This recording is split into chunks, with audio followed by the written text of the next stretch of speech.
नवमुखी रुद्राक्षाचा विचार करताना नवमुखी रुद्राक्षाला भैरव असं म्हणलं. भैरव हा भैरव कसा आहे की जो शक्तिदाता आहे, जो वाईट गोष्टींवर विजय मिळवण्यासाठी जास्तीत जास्त प्रयत्न करून देतो किंवा आपल्या शरीरामध्ये ज्या काही वाईट गोष्टी आहेत त्याच्यावर विजय मिळवण्यासाठी आपल्याला या रुद्राक्षाचा जास्तीत जास्त उपयोग होतो.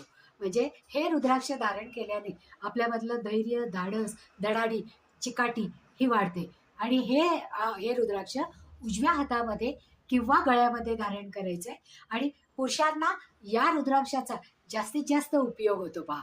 म्हणजे जे काही वाईट विचार किंवा वाईट व्यसनं जी लागलेली असतात त्यापासून दूर जाण्यासाठी किंवा व्यसनमुक्ती करण्यासाठी या रुद्राक्षाचा जास्तीत जास्त उपयोग होतो.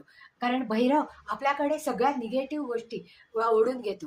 त्यामुळे हे रुद्राक्ष धारण केल्यामुळे आपलं संबंध व्यक्तिमत्व पॉझिटिव्ह होतं.